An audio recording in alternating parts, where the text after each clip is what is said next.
یہ ملک میں لکھ چکا ہوں اور کئی بار لکھ چکا ہوں، اور 26 27 28 سال پہلے، کہ یہ ملک جو ہے اس کی آزادی ملتے ہی آزادی اغوا ہو گئی تھی. آج تک کوئی ایسا لیڈر نہیں آیا جس نے اس اغوا کی FIR بھی درج کرائی ہو. سو میں نے ایک پولیٹیکل پارٹی ہے نئی رجسٹر ہوئی ہے،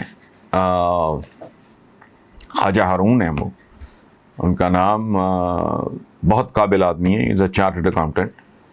تو انہوں نے وہ پارٹی رجسٹر کرائی ہے، تو اس کا نام میں نے رکھا. ابھی وہ ایکٹیو نہیں ہوئے، پتہ نہیں ہونا بھی ہے کہ نہیں، مجھے نہیں پتا. وہ آئے تو میں نے کہا یار اگر میں نے بنانی ہوتی تو میں کیا نام رکھتا ہوں، میں آپ کو بتا دیتا ہوں، آپ کو دل کرے رکھ لو. انہوں نے کہا جی کیا؟ میں نے کہا پاکستان فریڈم موومنٹ. پاکستان کی آزادی، آزادی نام، ایک جھنڈا، ایک قومی ترانہ، یہ ڈیفینیشن ہے آزادی کی. ایسے نہیں ہوتا. ایک آئین جس پہ عمل درآمدی کوئی نہیں ہے. آئین میں کبھی دیکھیں عام آدمی کو کہ حقوق کیا ہیں، ان میں سے تو ہزاروں حصہ نہیں نصیب ہوتا. سو بہرحال یہ چھوڑیں آپ، یہ قبضے قبضے، یہ تو پورا ملک ہی قبضے کا سمبل ہے.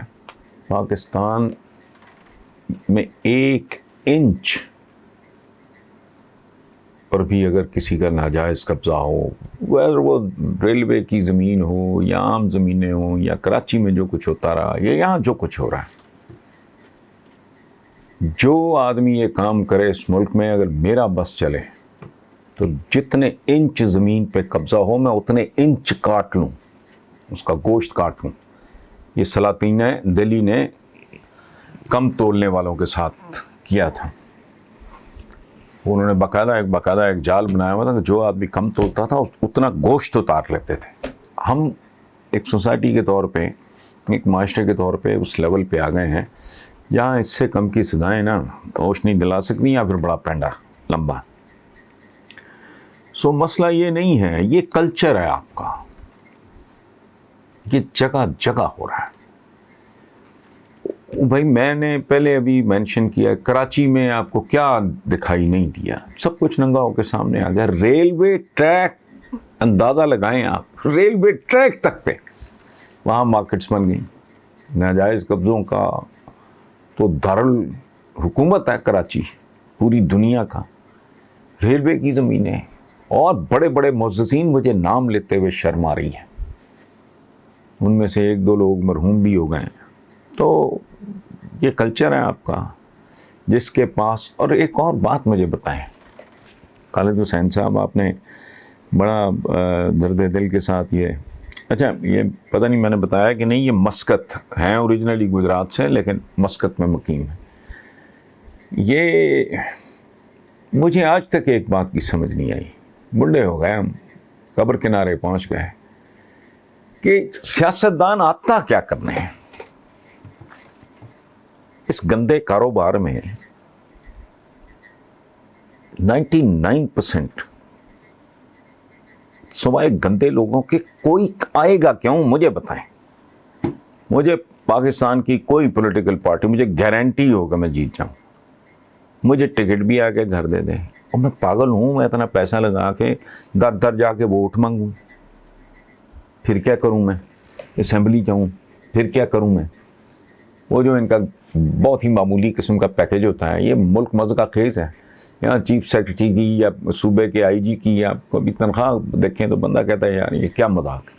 ریئلسٹک کچھ بھی نہیں ہے، سب فیک ہے، فراڈ ہے، شیلو ہے. پھر میں وہاں پہنچ جاؤں سارا کچھ اپنا چھوڑ چھاڑ کے اسمبلیوں کی سیشن میں بیٹھ کے، تو میں یون کیا کروں، اباسیاں لیا کروں، اور پھر کروں کیا؟ قانون سازی کروں. میرا دماغ خراب ہے، میں پاگل ہوں. اتنی خوبصورت عالی شان میرے پاس کتابیں ہیں، میں کتابیں پڑھوں، لکھوں، پڑھوں، سوچوں، یعنی کو اپنے دوستوں کے ساتھ وقت گزاروں. اچھا یہ کروڑوں روپیہ خرچ کرتے ہیں، ذلیل ہوتے ہیں ٹکٹوں کے لیے. میں جلام والا، یہ یعنی گجراں والا، میں نے دیکھا جس بری طرح جاوید ہاشمی کو دھتکارا جا رہا تھا، میں بیچارہ سے جواب دے چکی ہے، حالات ٹھیک نہیں ہے، وہ اسٹیج پہ چڑھا ہوا ہے ادھر ادھر اپنے آپ کو رجسٹر کرانے کو، کسی نے گھاس نہیں ڈالی، ایون مریم نے. تو یہ ساری ذلتیں بھی کاٹے آدمی، پھر کروڑوں روپیہ بھی خرچ کرے، پھر در در بھی جائے، پھر دھکے بھی کھائے، پھر اگر الیکٹ ہو جائے اگر، تو پھر وزارت کے لیے دم ہلائے، پھر وزیر بن کے وہ میری آپ کی خدمت کرے. میری تو عقل سے باہر ہے. اگر اس ملک میں اتنے عبدالستاری دی ہیں جتنے ہماری اسمبلیوں میں اور سینٹ میں اور نیشنل اسمبلی میں بیٹھے ہیں، خدمت، یہ ملک جنت نہ بن جاتا. یاد رکھیں 99% بندہ جو پالیٹکس میں آتا ہے، اور اصل مسئلہ اس ملک کا یہ ہے کہ یہ پورے کا پورا ملک جو ہے وہ مخصوص لوگوں کے ہاتھوں میں گروی ہے، اس کو واگزار کرانا ہے. یہ جاوید ہاشمی یا اور میں کس کے نام لوں، بہت ہی لمبی فہرست ہیں، جدھر جاؤ گے یہی کچھ نکلے گا. تو یہ کوئی ایسی بات نہیں. دوسری طرف یہ کہ جی بلیم گیم، آپ نے مجھے گالی دی، میں نے آپ کو گالی دے دی، یہ تو بے شرم سیاستدانوں کا کلچر ہے، ڈھیٹ ہے.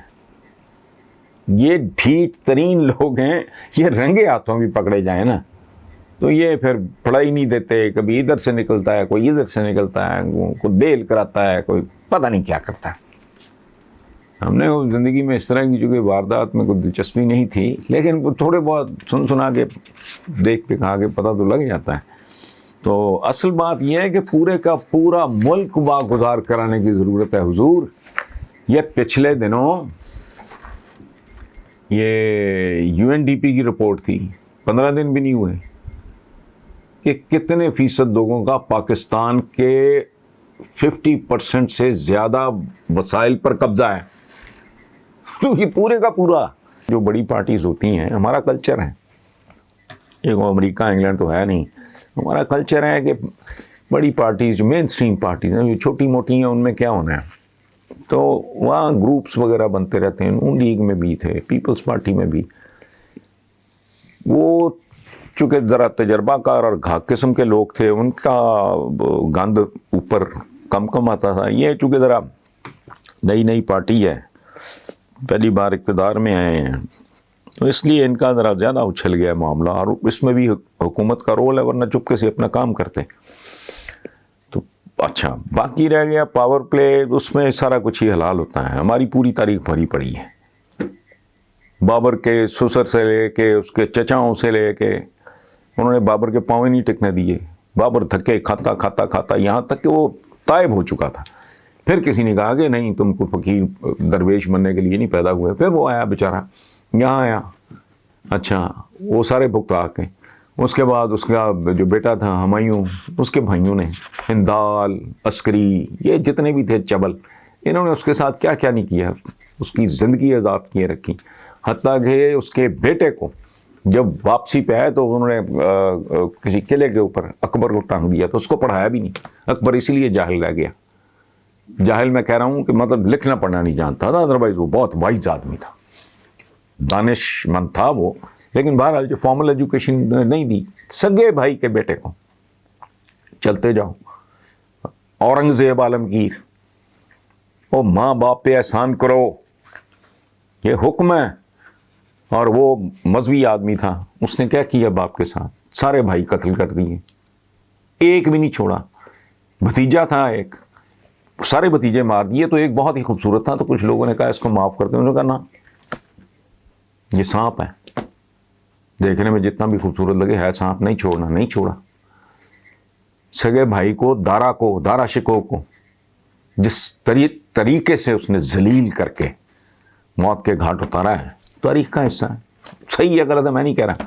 اچھا جس میں ہم بڑا فخر کرتے ہیں، کیا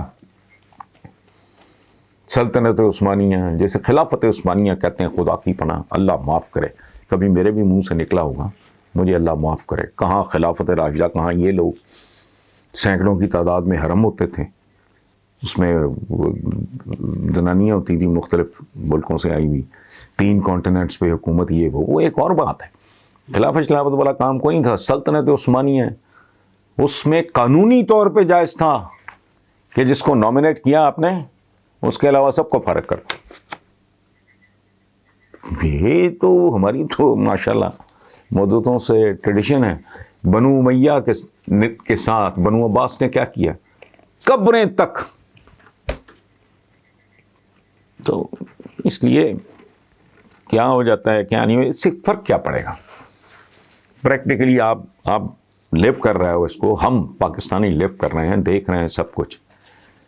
میں نے اتنے آپ کو نام گنائے تب سے لے کے اب تک، لوگ بد سے بدتر کی طرف ہی جاتے رہے ہیں. اب بھی یہی ہو رہا ہے. کون آئے گا کون چلا جائے گا، سچی بات ہے. میں اب اتنا تھک گیا ہوں کہ مجھے اس سے کوئی دلچسپی رہ نہیں گئی. باقی میرا خیال ہے کہ جہانگیر ترین کو he must give it a try, اپنی پارٹی بنا کے دیکھ لے. ورنہ جو جہانگیر ترین کی پوزیشن ہے وہ بہت ہارڈ ورکنگ، بہت محنتی، ڈسپلن، بہت پڑھا لکھا، بہت ذہین آدمی.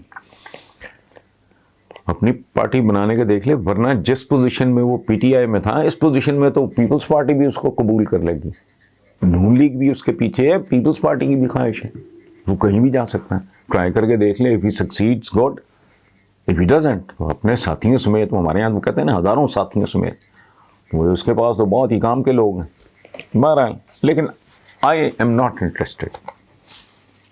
دیکھو چہرہ تبدیل ہو جائے نہ بہت. میں ایک حماقت کر بیٹھا ہوں پی ٹی آئی والی، مجھے اس پہ اللہ معاف کر دے، وہی بہت کافی ہے، باقی نہیں. اپنے اچھا